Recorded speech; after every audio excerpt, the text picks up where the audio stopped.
Assalamualaikum warahmatullahi wabarakatuh. Alhamdulillah wa syukurillah, wassalatu wassalamu ala rasulillah wa ala alihi wa ashabihi ajma'in. Amma ba'd. Para hadirin berjamaah yang mulia, alhamdulillah, kembali kita menyatakan pujian dan kesyukuran kita kepada Allah yang Maha Kuasa, karena dengan izin dan petunjuknya kepada kita, maka malam ini kita kembali dalam suasana beribadah sebagaimana biasa, dan kita masih berkesempatan untuk dapat melanjutkan pengajian kita, yang mana pada malam ini kita mulai akan memasuki ayat yang ke-80 dari surah Al-An'am, dari ayat 80 dari surah Al-An'am. A'udzu billahi minasyaitonir rajim. Wa hajjahu qaum qala atuhajjuni fillah wa qad hadani wa la ma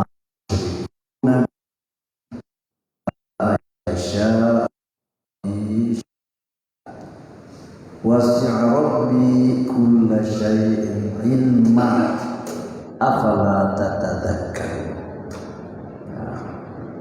Ini ayat yang Allah sampaikan, yang Allah ingatkan kepada kita berkaitan dengan tanggapan atau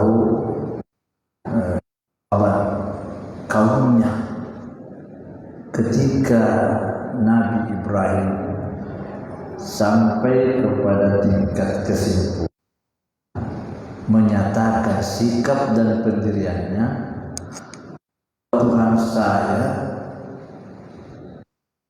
minta bukan bulan, bukan matahari, bahkan yang saya sembah, kata Nabi, ialah yang menciptakan semua itu, yang menciptakan matahari, bulan. Karena jelas setelah melihat kenyataan yang ada bahwa semua ini tidak dapat menjadi sandar, semua bersifat lemah dan hilang. Allah yang kita sembah itu ialah Tuhan yang Maha Pencipta, dan tidak boleh ada sesuatu yang ada kekurangan padanya. Nah, ketika ini diingatkan oleh Nabi Ibrahim, ya timbullah reaksi.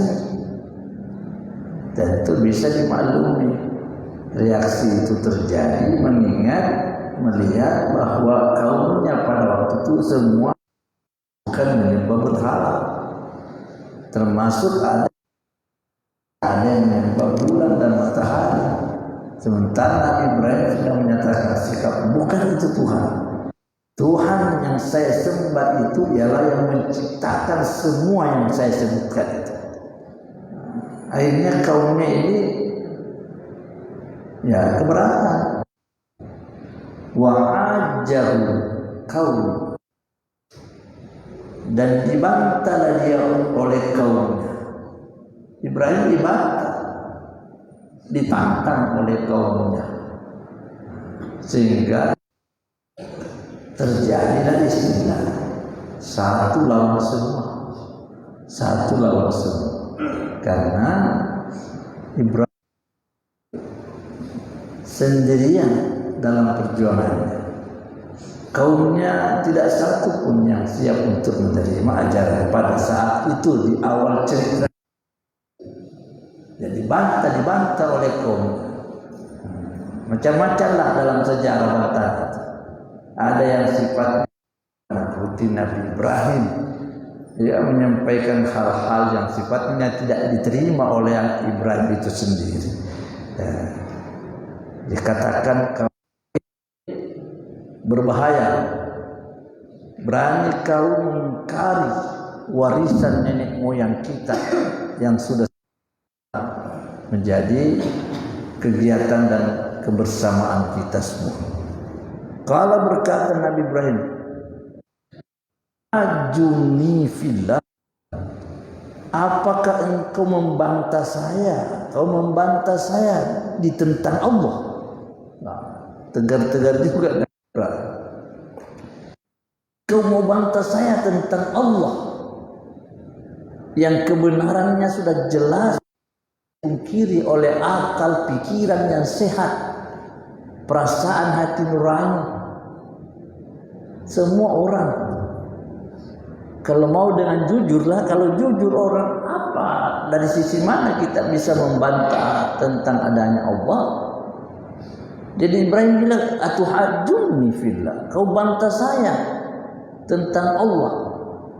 Yang keterangannya tadi sudah dijelaskan oleh Nabi Ibrahim di ayat-ayat yang sudah lalu. Itu sudah diperjelas oleh Nabi Ibrahim dengan mengundang akal pikirannya, dengan membuktikan kelemahan-kelemahan berhalanya. Dengan apa lagi kau mau bantah saya? Wa qad hadani, padahal sungguh Allah telah memberi petunjuk kepada saya. Allah sudah memimpin akal saya, sudah meluruskan pikiran kita ini. Allah sudah tuntun, Allah sudah memberikan petunjuk kepada saya bagaimana memahami kekuasaannya. Itu namanya waqad hadani. Allah sudah memberikan hidayah kepada saya. Artinya Allah sudah meluruskan pikiran saya, sudah memberikan pengertian ini kepada saya untuk sampai kepada tingkat memakrifati Allah, mengenali Allah sebagai Allah yang disembah dan tidak ada sesuatu yang bisa lebih daripada kekuasaan dan kebesarannya. Sekarang bagaimana? Ini kaumnya tadi yang menakut-nakuti. Orang Bugis bilang mabusuk kau Ibrahim. Aja sama siapa? Berani-berani kau ini Ibrahim mau menentang acara adat kebiasaan bersama. Ibrahim mengatakan wala akhafu, dan saya tidak takut. Saya tidak takut ma tusyrikun, pada apa yang kamu persekutukan. Saya tidak takut kepada Tuhan-Tuhan itu. Apa maunya Tuhan terhadap saya? Saya tidak takut. Karena memang yakin. Ibrahim kan sudah yakin. Keyakinan yang sudah begitu mendasar, yang begitu mendasar. Itu apa mau dilakukan berhala itu terhadap saya? Yang pasti menurut akal pikiran yang sehat dari Ibrahim ini tidak ada apa-apanya itu yang kau sembah. Kau bikin takut-takut saya, dari mana saya mau takut? Allah sudah kasih petunjuk. Jadi saya tidak takut. La akhafu ma tusyrikuna. Saya dengan bahaya-bahaya pada apa yang kamu persekutukan dengan Allah.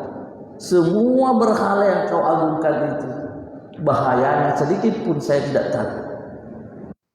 La ayyasha rabbi syai'a, kecuali jika dikehendaki oleh Tuhanku sesuatu. Apa maksudnya? Bahaya itu bisa terjadi kalau Allah yang mau. Kalau Allah mau menghendaki, Allah menghendaki untuk saya dapat bahaya lewat berhala itu ya mungkin. Kalau Allah mau. Tapi dalam hatinya Ibrahim mana? Tuhan sudah bilang jangan takut.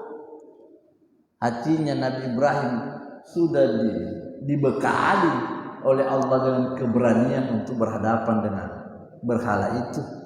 Sehingga Ibrahim mengatakan, saya tidak takut dengan yang kau ancamkan, yang kau gertakkan kepada saya melalui berhala. Illa ayyasha Rabbi, kecuali jika dikehendaki oleh Tuhanku syai'an, dengan sesuatu. Kalimat ini pun merupakan satu sentilan kepada kaumnya, supaya kamu tahu bahwa bukan berhalamu yang mendatangkan bahaya.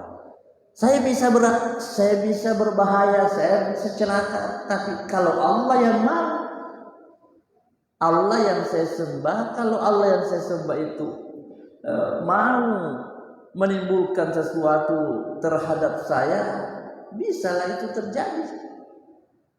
Bisa terjadi. Jadi itulah salah satu bentuk bantahan atau dialog antara Ibrahim dengan kaumnya. Lalu kemudian Ibrahim mengatakan lagi, tambah penjelasan, ditambah memperkuat diri. Wasi'a Rabbi kulla syai'in ilma. Wasi'a Rabbi, Tuhanku meliputi kulla syai', pada tiap-tiap sesuatu, ilma, ilmunya, pengetahuannya. Artinya ilmunya Tuhanku meliputi segala sesuatu. Jadi apa yang saya lakukan termasuk berhalamu itu. Allah tahu kelemahan berhalamu itu. Tuhan yang saya sembah itu ilmunya mengetahui itu kelemahan-kelemahan berhalamu. Di mana letak kekeliruanmu semua itu diketahui oleh Allah. Kalau dibilang kulla syai', segala sesuatu, Tuhan yang saya sembah tidak ada sesuatu yang luput daripada ilmunya. Semua yang ada, yang dilihat, yang tidak dilihat, yang dekat atau yang jauh, ini Tuhanku yang saya sembah, ilmunya meliputi itu. Dalam artian berhalamu apa? Apa ilmu berhalamu itu? Dia ada karena dibuat, dia dibikin, dipahat dengan segala macam. Dia bisa diperlakukan menurut kemauanmu. Yang memperlakukan berhala itu yang menyembah dia. Bedanya dengan Tuhan yang sembah, dia yang memperlakukan saya. Karena dia yang tahu segala sesuatu.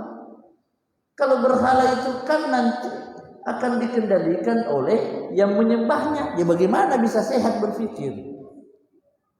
Berhala itu dikendalikan, diatur oleh yang menyembahnya. Ketika mau diangkat, dipindah dan sebagainya. Jadi, karena tidak ada ilmunya.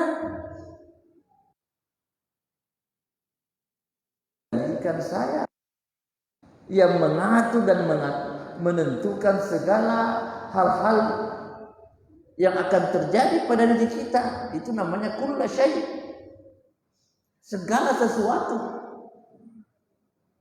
Kemudian Ibrahim berkata, afala tatadzakkaru, tidakkah kamu mau sadar berpikir? Kalau bilang akan kamu sadar berpikir, kalau bahasa kasarnya kita bilang, di mana kau simpan otakmu? Di mana kau simpan otakmu? Bagaimana cara berpikirmu ini? Itu afala tatadzakkarun. Coba berpikir. Mana ini? Terus kau bilang saya harus takut kepada berhala. Wa kaifa akhafu. Ibrahim bilang begitu. Wa kaifa akhafu. Bagaimana aku mau takut? Ma asyraktum billah, pada apa yang kamu persekutukan dengan Allah. Artinya, bagaimana saya bisa takut kepada berhala yang kamu persekutukan dengan Allah?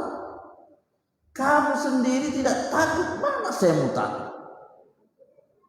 Wala takhafu, dan kamu tidak takut annakum asyraktum billah, bahwa kamu mempersekutukan Allah. Kau berani-berani merasa berani untuk mempersekutukan Allah. Masa saya tidak berani dengan berhala? Nah, dalam sejarah itu, dalam ayat yang lain dikatakan akhirnya jalanlah siasat Ibrahim sampai dia buat suasana demikian rupa, akhirnya di satu waktu dihancurkan, dipecah-pecahnya berhala itu, dan dibuatlah suasana heboh karena pada waktu itu Ibrahim menebang semua berhala yang agak kecil-kecil, kemudian berhala yang besar itu disisa, lalu kapak parang-parang istilah kita, kapaknya itu yang dipergunakan oleh Ibrahim itu untuk menebang tadi itu digantung di berhala yang paling besar. Kemudian makanan semuanya, sopoknya orang bilang itu dikumpul di tempatnya berhala besar. Setelah didesak Ibrahim, siapa begini? Ibrahim bilang, siapa tahu itu yang besar, mungkin dia marah, itu kumpul semua itu makanan dia kumpul semua dekat. Mungkin itu yang berhala, itu yang besar, itu yang marah, itu kapak dia ambil semua, itu parang apa semua, dia kumpul semua. Itu makanan semua dikumpul di dekatnya. Jadi Ibrahim berkata, wala takhafuna annakum asyraktum billah, kau sendiri tidak takut memperserikatkan Allah. Bagaimana saya mau takut kepada berhala? Artinya tidak seimbang cara berpikir ini. Kau berani untuk mempersekutukan Allah, baru kau suruh saya takut kepada berhala. Ini tidak mungkin. Jadi wa kaifa akhafu ma asyraktum wa la takhafun annakum asyraktum billah ma lam yunazzil bihi sultana, sesuatu yang tidak diturunkan keterangan padanya. Apa artinya? Keterangan tentang bolehnya kita menyembah berhala yang kau lakukan itu tidak ada keterangan benar, sedikit pun tidak ada. Kau suruh saya takut kepada berhala, kau menyembah berhala, kau berani. Lalu saya kau suruh takut kepada berhala, padahal kau itu lam yunazzil bihi sultan, tidak diturunkan keterangan di situ. Tidak lebih daripada fanatik kepada adat kebiasaan nenek moyang kita yang selama ini kita lihat lakukan seperti itu. Tapi disitulah tidak ada sultanan, tidak ada sesuatu yang menjelaskan kebenarannya. Dan Ibrahim memang sudah berhadapan, sudah memang berhadapan ini. Panjang cerita ini berhadapan dengan kaumnya ini itu juga dijelaskan oleh Allah di surah-surah yang lain. Sampai kemudian akhirnya Ibrahim dipanggil setelah dia tebang semua berhala, dipanggil, suruh panggil. Raja berkata di ayat yang mengatakan, "Man fa'ala hadza bi alihatina?" Siapa yang melakukan seperti ini kepada berhala kita, Tuhan kita? Innahu laminadh dhalin, orang sesat itu. Kalau berkata orang banyak, dalam ayat yang lain mengatakan, "Sami'na fatan," kami dengar ada anak muda, yuqalu lahu Ibrahim, yang bernama Ibrahim. Ada saya dengar disebut orang, memang ada isu-isu di masyarakat selama ini bahwa ada orang yang namanya Ibrahim. Kalau berkata raja, "Fa'tu bihi ala ayunin nas." Datangkan orang itu di depan orang banyak. La'allahum yashhadun, supaya orang menjadi saksi apa yang saya lakukan. Bukan dia. Apa daya kita? Mau apa kasihan Ibrahim sendirian? Dia terima saja, sebab mau menghindar mau apa tidak ada. Orang bilang maju kena, mundur kena, sudah. Resiko apa yang terjadi? Sudah. Kita adu keyakinan. Nah, begitu Ibrahim dipanggil datang, langsung raja berkata di ayat yang lain lagi mengatakan, "A'anta fa'alta hadza bi alihatina ya Ibrahim?" Kau yang lakukan seperti ini kepada Tuhan-Tuhan kami, Ibrahim. Kau yang tebang-tebang ini, yang banyak ini. Ibrahim sempat berkata, kalau berkata Ibrahim, bal falau kabirhum hadza. Bahkan yang melakukan itu, ini yang besar ini. Nah, ditunjuk itu, ini yang marah ini, itu lihat itu diambil semua itu kapal. paling memalukan lagi, Ibrahim mengatakan, fas'aluhum in kanu yantiqun. Coba tanya itu yang besar itu. Tanyai kalau dia bisa bicara. Tanyai kenapa kau begini? Tambah marah. Kau sudah tahu dia tidak tahu bicara. Kau suruh saya lagi tanya dia. Perihal Ibrahim. Akhirnya kesimpulan yang diambil, dikatakan seluruh anggota masyarakat kumpulkan kayu yang sudah bisa dibakar. Akhirnya apa yang terjadi? Setelah kumpul, dikatakan lagi harikuhu, bakar itu. Bakar itu Ibrahim. Bakar, dibakar. Ibrahim melihat api menyala, biasa. Ada riwayat dalam hadis Nabi mengatakan, Ibrahim ketika menjelang diluncurkan masuk, detik-detik terakhir ketika hendak diluncurkan masuk ke dalam api, dia hanya berkata, hasbunallah ni'mal maula wa ni'man nasir. Sehingga Nabi ajar kita dalam menghadapi peristiwa-peristiwa yang genting, jangan lupa bagaimana Ibrahim itu mengucapkan kalimat hasbunallah ketika dia menghadapi api.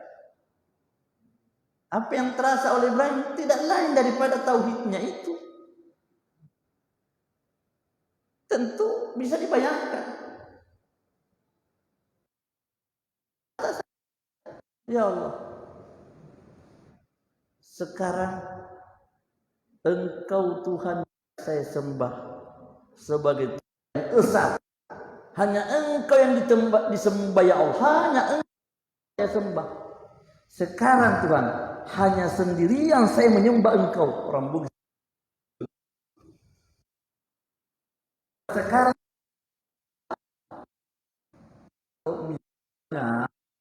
memang dengan ini saya harus hangus di ya gak masalah. Tapi orang Bugis bilang, kalau kita orang Bugis bilang capuk itu tos sampai bapak ini bawah letak ni puan disumpah cek ini disumpah ini metom nih iya tom disumpah ki. Nah kalau sifatnya api itu tidak berubah tetap mau menghanguskan saya, berarti habis hambamu sekarang. Dalam akal yang sehat tentu memang begitu, habis orang yang mau menyembah Engkau. Terus Allah dengan segala kekuasaannya yang tidak bisa oleh siapapun, Tuhan hanya berkata seperti yang sudah kita dengar dan kita hafal semua. Kulna, kami berkata, kata Allah, ya naru, hai api, kuni dan jadi dingin kamu. Wassalaman ala Ibrahim, selamatkan Ibrahim. Ibrahim di tengah-tengah api kedinginan, keluar dari sehelai rambut atau sehelai bulunya Nabi Ibrahim tidak ada dimakan api, berlenggang dia keluar dari api. Nah, sudahlah panjang cerita itu. Melihat sudah jelas Ibrahim sudah menang dalam perdebatan, menang dalam sikap dan pendirian, dan tidak sedikit pun alasannya yang bisa dipatahkan oleh lawannya. Sehingga Ibrahim sudah berkata, tadi sudah katakan, kemudian kaif akhafu, mendesak bagaimana saya mau takut. Kau sendiri tidak takut kepada Allah, padahal kau itu lam minadzil bihi sultanan, tidak ada keterangannya. Lalu kemudian di sini Allah mengatakan, penafsir memahami bahwa yang berkata selanjutnya itu ialah lanjutan perkataan Ibrahim. Ada juga menanggapi bahwa kalimat selanjutnya itu adalah ucapan Allah sendiri. Bunyi ayat selanjutnya mengatakan, fa ayyul fariqaini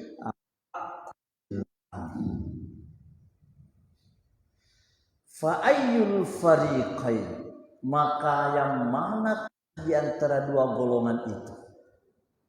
Ahaqqu bil amni, yang lebih berhak, lebih atas untuk merasa aman. Itu ada yang mengatakan Ibrahim sempat berkata, siapa di antara dua orang atau kelompok ini? Kamu atau kelompok saya? Mana yang lebih pantas untuk mendapat aman? Ada juga memahami bahwa yang seperti ini ialah Allah untuk menjelaskan kepada kita. Nah, terserah karena semuanya sama bentuknya. Semua bertanya, siapakah di antara dua kelompok ini haqqu bil amn in kuntum ta'lamun, jika kau mau tahu. Pertanyaan, kalau Ibrahim bertanya begini, artinya mau menyampaikan kepada kaumnya, siapa yang lebih aman? Kau yang aman atau saya?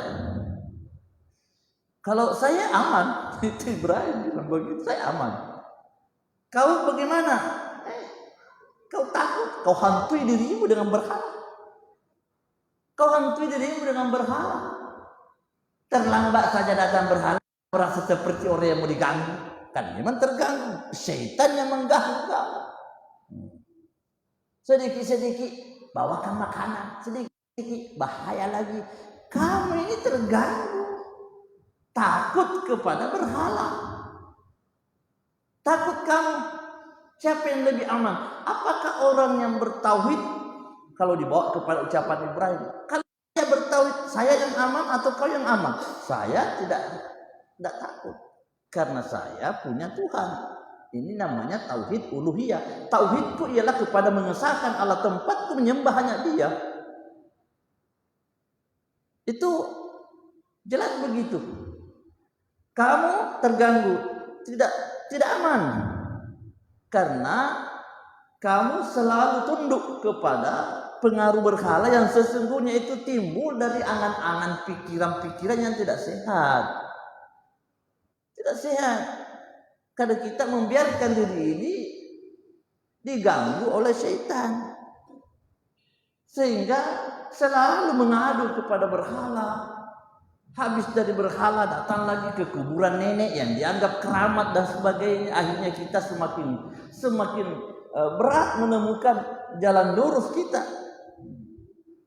Kalau Tuhan berkata siapakah, artinya kalau dibawa kepada makna Allah berkata ayyul fariqain, mana di antara dua golongan, artinya Allah suruh kita mempelajari kelompok Ibrahim dengan kaumnya. Allah suruh kita coba lihat bagaimana itu. Siapa yang kau lihat lebih aman? Ahaqqu bil amni, yang lebih berhak, lebih pantas untuk merasa keamanan. Mana yang aman? Nah, di sini aman dua yang perlu dipahami. Aman dari siksaan Allah. Satu. Kedua, aman dalam arti ketenangan dan ketenteraman jiwa. Semua masuk dalam arti al-amn. Kalau Tuhan berkata, siapa di antara dua golongan itu yang lebih pantas untuk aman dari hukuman Allah? Tentu jawaban orang yang beriman pasti hatinya berkata, pasti yang aman dari hukuman Allah itu ialah orang yang bertauhid. Yang kedua dikatakan, siapa yang lebih aman? Apakah orang yang bertauhid atau orang yang macam-macam berhalanya? Tentu yang aman, yang tenang, yang lurus, yang tidak macam-macam dipikir ialah orang yang bertauhid. Nah, sekaligus menjadi pelajaran bagi kita. Tauhid itu menenteramkan. Tauhid itu meneguhkan. Sehingga tauhid di samping memang sudah merupakan tujuan hidup kita, memang itu kebutuhan kita untuk karena hati ini butuh ketenangan, dan tidak pernah hati ini bisa tenang, damai atau berperasaan lega jika tauhid itu yang tidak beres. Itu tidak bisa dibantah dalam kehidupan. Maka kalau Allah bertanya, ayyul fariqaini ahaqqu bil amni, sudah terjawab dengan sendirinya. Yang lebih pantas untuk merasakan ketenangan jiwa itu ialah orang yang hatinya tauhid. Nah, bagaimana selanjutnya? alladzina amanu walam yalbisu imanahum bizulmin ulaika lahumul amnu wa hum muhtadun. Alladzina amanu, jawabannya Allah bilang alladzina amanu, yaitu orang-orang yang beriman. Walam yalbasu imanahum bizulmin, dan tidak mencampurkan keimanannya dengan kezaliman.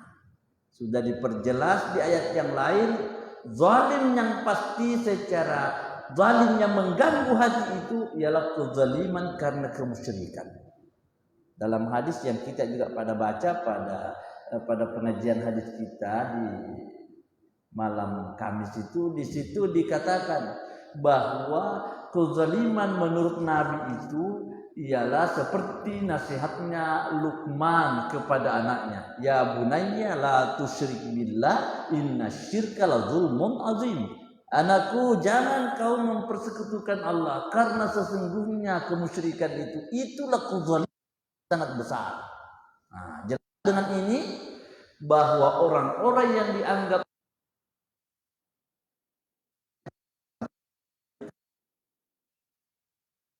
titik temunya antara kemusyrikan.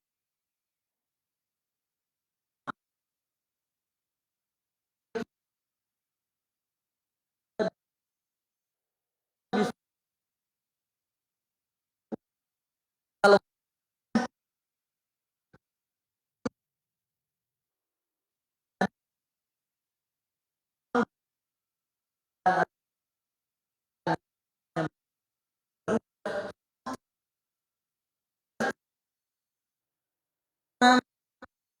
Tuhan sudah jelas dengan ayat ini, tidak mencampurkan. Iman tidak dicampurkan dengan iman kemusyrikan. Kalau la ilaha,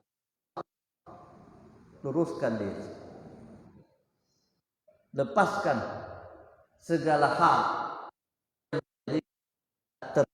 dengan kemusyrikan. Kenapa? Dimaksud kezaliman, akan dicampurkannya dengan ulah.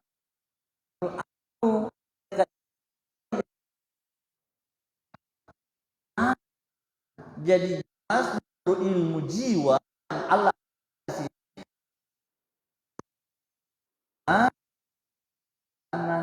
keimanan itu jangan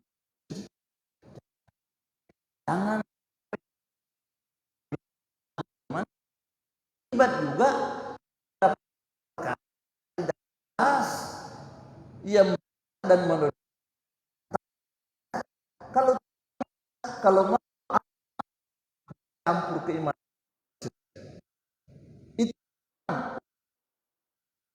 itulah yang mendapat hidayah.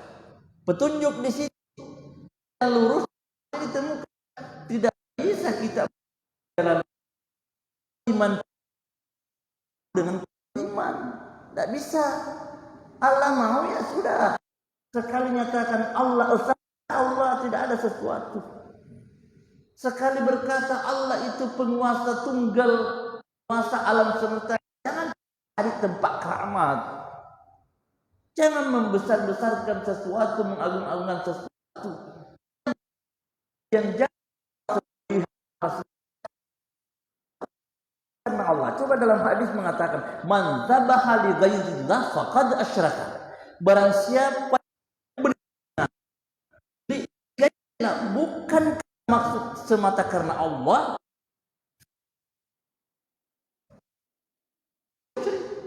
menyembelih. Kenapa menyembelih? Iya, supaya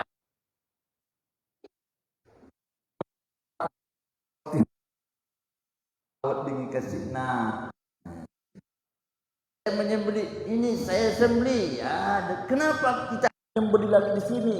Ya, untuk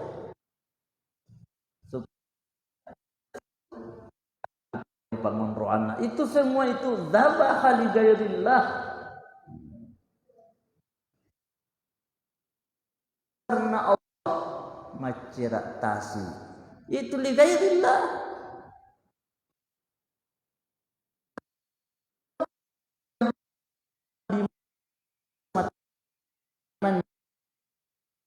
tidak mau makan daging kita. Allah kita beribadah kurban itu karena Allah, atau kita menyembelih karena ada acara akikah karena Allah.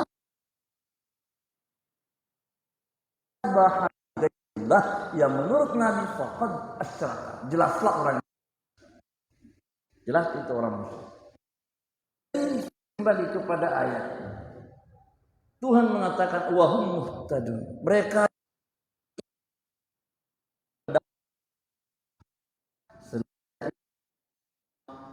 berhadapan Ibrahim dengan kaumnya, tidak terbantahkan. Akhirnya Tuhan mengatakan wa tilka hujjatuna, dan itulah hujjah.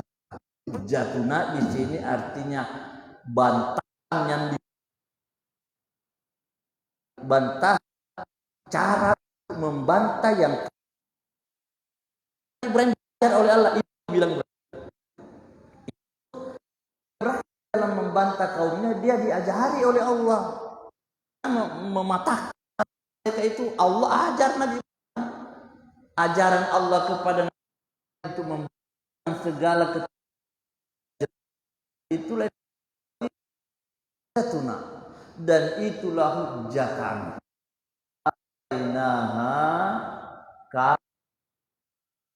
Kepada itulah hujjah kami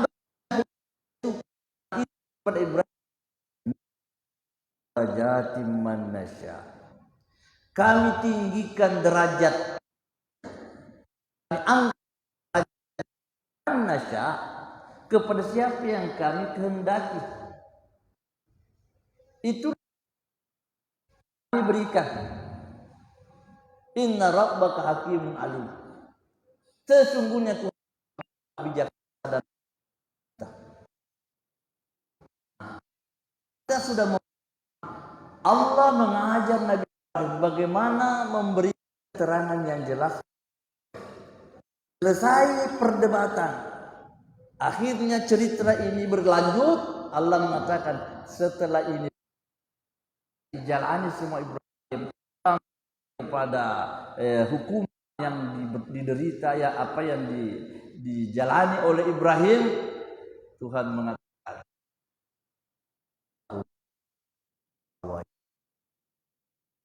kami karuniakan kepada Ibrahim Ishak dan Yakub.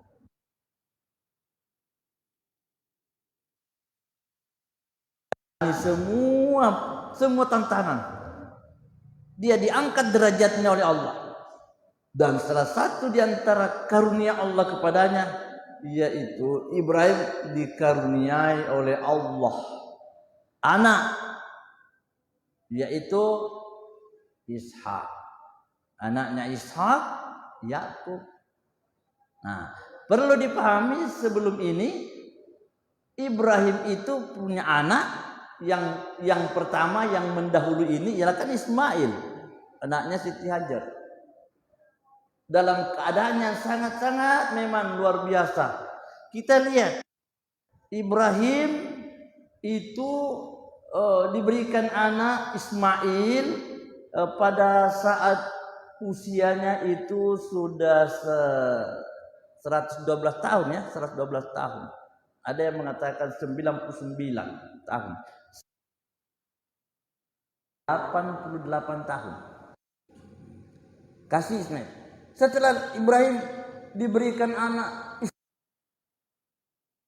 maksudnya dalam hatinya masih butuh ini, masih membutuhkan. Akhirnya sampailah pada saatnya dalam keadaan yang sebenarnya Ibrahim juga tidak macam-macam ngomong, karena tahu diri juga, karena usia istrinya pada waktu Ishak itu dilahirkan itu dalam usia istrinya yang sudah 99 tahun. Sementara Ibrahim dalam usia pada waktu itu sudah 112 tahun menurut riwayat. Jadi Ibrahim aja butuh mau anak, tapi minta dalam arti yang bagaimana lah. Sementara kita ini kalau kita mau berbicara dengan keadaan yang terjadi pada kehidupan ini, ya Pak, 10 tahun. Akhirnya apa yang terjadi? Allah tahu apa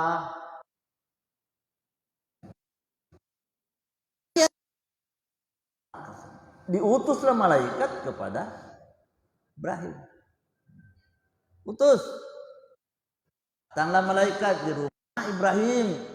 Pada waktu itu di rumahnya. Nah, terus malaikat datang. Apa maksudnya? Cerita dalam Al-Quran juga. Ketika malaikat datang, Ibrahim, saya datang untuk menyampaikan informasi berita. Sebentar lagi, tidak lama lagi, engkau akan mendapatkan keturunan tambahan pada anakmu Ismail. Terus istrinya mendengar cerita itu di luar, langsung istrinya datang. Terus dia tempelin mukanya. Itu Siti Sarah, mukanya dia tempelin. Ajul, kajak kajau bangsa noknya. Apakah manusia seperti saya ini? Bagaimana ini? Jadi Ajuzun Hakim ini sudah tua, ini mandul bagaimana? Bagaimana masa saya bisa beranak seperti ini? Ya, artinya dia mau menggunakan Pak perasaannya karena istrinya Nabi kan manusia biasa juga. Jadi dia berkata, masa dalam usiaku yang sudah begini, lalu kemudian saya mau dijanjikan dengan anak? Malaikat bilang, sudahlah, tenang kau. Sabar mi, tunggu mi. Akhirnya proses ini kemudian terbukti. Betul, dalam usia Nabi Ibrahim yang sudah 100 tahun lebih, masih dikaruniai anak namanya Ishak. Ini yang Allah ceritakan. Wa wahabna lahu Ishak. Kami karuniakan kepada Ibrahim itu Ishak wa Yakub. Yakub. Karena Yakub itu adalah anaknya Ishak. Dan Yakub inilah yang paling banyak berkembang, melahirkan anak. Dan terbukti dalam sejarah, semua nabi, rasul setelah Nabi Ibrahim itu sampai kepada Nabi Muhammad. Karena keturunannya Ibrahim itu kan dari Bani Israel, kemudian Bani Ismail. Bani Israel, dari situlah dari Nabi Yakub terus sampai kemudian dari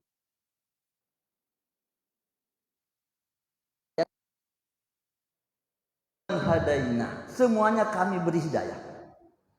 Nabi Ishak hidayah. Yakub sebagai cucunya Nabi Ibrahim itu semua diberi Allah. Wa Nuhan, dan juga Nabi Nuh, hadaina min qabl, kami beri hidayah sebelumnya itu. Artinya Nabi Nuh sebelumnya. Nabi Nuh itu sebelum Nabi Ibrahim. Kenapa Allah loncat menceritakan Nabi Nuh? Supaya kesan diketahui oleh orang. Oh, Nabi Ibrahim itu juga silsilahnya dari Nabi Nuh.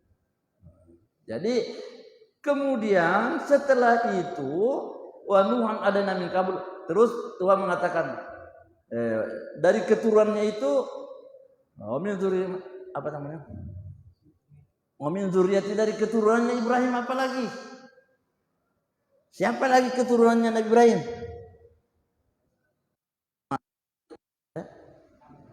Daud. Dauda wa Dauda Nabi, keturunan Nabi Ibrahim lagi. Daud, yaitu Nabi Daud. Terus wa Sulaiman, dan Nabi Sulaiman. Ini cucu-cucunya Nabi, cucu-cucunya Ismail. Jadi sudah dua dari keturunannya, yaitu Daud dan Sulaiman. Terus wa Ishaq wa Ayyuba wa Yusuf, Nabi Ayyub dan Nabi Yusuf, sudah 4. Nah, terus wa Musa wa Harun, juga Nabi Musa dan Harun. Jadi 6 disebut di sini berpasangan dua, yaitu pertama disebut di sini Allah menyebut Daud dan Sulaiman. dua keturunannya yang terkenal menjadi raja dan orang kaya yang tidak pernah ada manusia bisa membayangkan seperti itu. Raja. Terus ada lagi keturunannya yang membuktikan ketabahan dan kebesaran. Karena Daud dan Sulaiman, Sulaiman itu anak dari Nabi Daud dan Sulaiman mewarisi kerajaan bapaknya. Semua nabi. Dia raja, dia kaya. Terus dikatakan wa Ayyuba wa Yusuf. Lagi Nabi Ayyub dan yang dua ini lain lagi ceritanya. Nabi keturunan Ibrahim yang membuktikan suka dukanya hidup. Dan keduanya ini punya cerita dan kesan yang berbeda. Nabi Ayyub senang dulu di masa muda. Bahkan dia pernah menjadi amir, pernah menjadi tokoh masyarakat besar. Kemudian setelah itu, kemudian menjadi menderita. Karena dia sakit di masa dia tua. Menderita luar biasa. Sementara Nabi Yusuf diawali dengan cerita penderitaan. Dari masa kecil sudah dibuang, dipisahkan daripada orang tuanya. Dibuang, terjual menjadi budak. Tapi kemudian menjadi raja Mesir.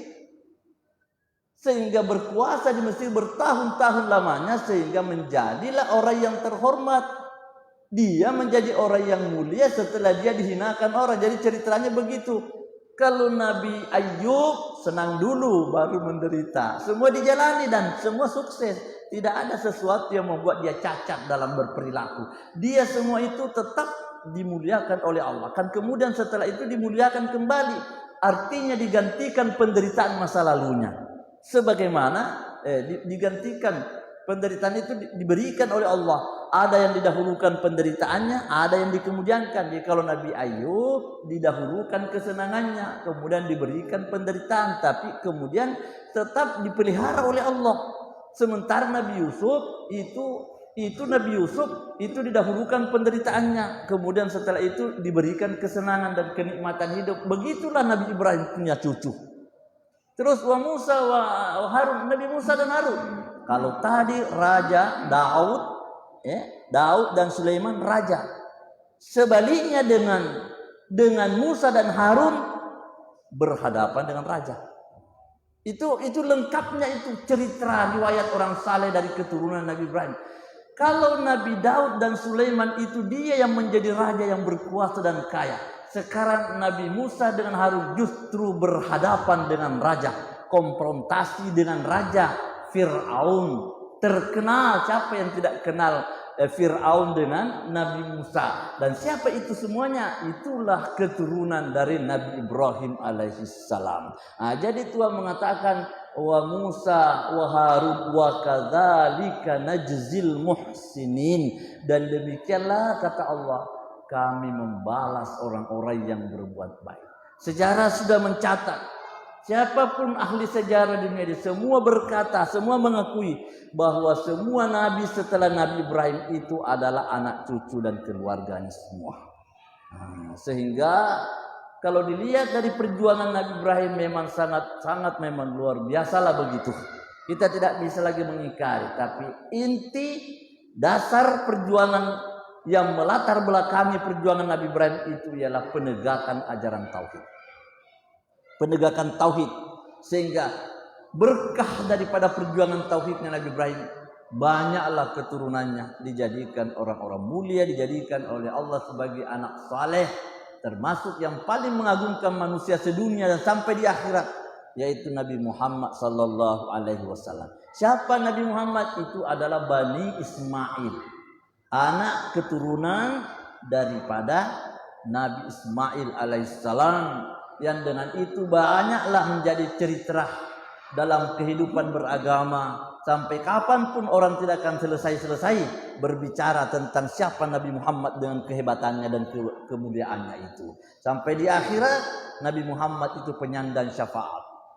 Tidak ada manusia siapapun, semua nabi, semua rasul, bungkam tidak bisa buka mulut, tidak bisa bicara untuk minta sesuatu kepada Allah selain Nabi Muhammad sallallahu alaihi wasallam. Ketika orang dalam kesulitan, penderitaan, tidak ada yang berani angkat bicara dan terima permintaannya kecuali adalah anak keturunan Nabi Ismail alaihissalam. Itulah dia Nabi kita yang terakhir, Nabi Muhammad sallallahu alaihi wasallam. Jadi kesimpulannya di ayat ini Tuhan mengatakan wa kadzalika najzil muhsinin. Demikianlah kami balas orang-orang yang berbuat baik. Siapa yang berbuat baik? Ibrahim, semua berbuat baik. Ismail, Ishak, Yakub, Daud, Sulaiman, Zakaria, semua itu, Yusuf, Ishak, Musa, Harun, semua itu adalah keturunan. Sampai dalam sejarah Nabi Isa itu pun adalah rumpun keluarga daripada Nabi Ibrahim alaihissalam. Karena tidak ada lagi Nabi setelah Isa kecuali Nabi Muhammad. Jadi Nabi Isa itu tidak ada antaranya Isa dengan Nabi Muhammad itu tidak ada nabi di antaranya. Jadi setelah Isa kemudian datanglah Nabi Muhammad sallallahu alaihi wasallam. Dan itu dikatakan oleh Allah al-muhsinin, orang yang berbuat baik. Jadi apa maknanya yang bisa kita pahami walaupun sekedar pengertian dasar?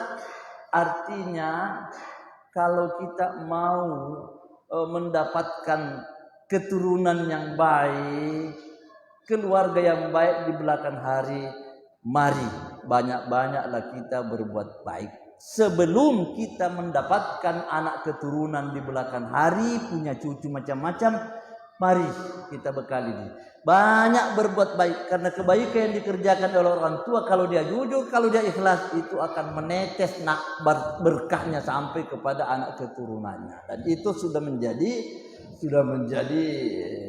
ungkapan manusia di dunia, di mana orang-orang yang pernah berjasa baik dan beramal baik untuk sesama atau kebaikan untuk sesama, maka ada orang-orang yang Allah munculkan dari keluarganya itu yang akan menjadi orang-orang saleh.